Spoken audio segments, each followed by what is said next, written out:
She was off a bit before I was ready, but anyway, gear up, climbing away. Looking good. G'day, Phil from Philtech.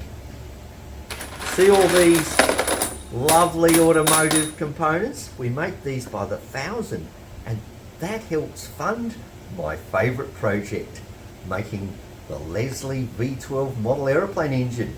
So let's go and see what Sam's assembling this week. We're about to assemble the mixture control system.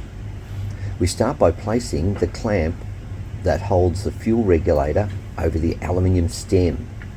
Then we pop some thread locker glue onto the thread, as we do to many of the engine parts.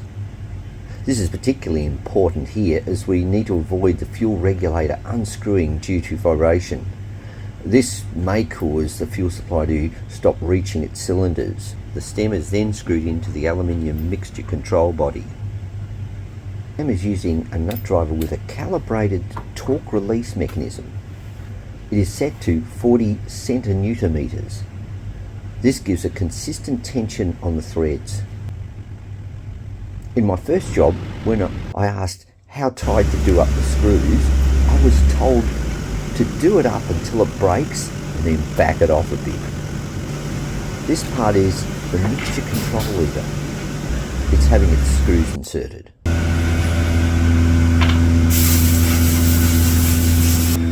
It then locates on the bronze spindle.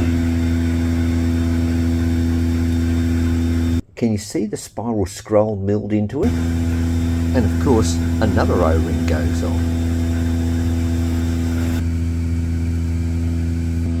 A tiny O-ring goes onto the needle valve. I've been working hard on getting rid of all the fuel leaks on the system. This is then screwed into the bronze spindle. The white dots on the needle valve help you determine how many turns you've wound the needle out when attempting to tune the motor. The whole spindle and needle valve assembly is inserted into the aluminium body. This screw has a spigot turned onto the end of the thread that locates into the spiral scroll. A quick check that everything works properly, and one final O-ring goes on for this assembly. Finally, we screw on the fuel regulator that we made last week. And there you have it, a mixture control system. The engine's growing bit by bit. Well, thanks for watching the video, and if you enjoyed it, remember to like and subscribe. See you next time.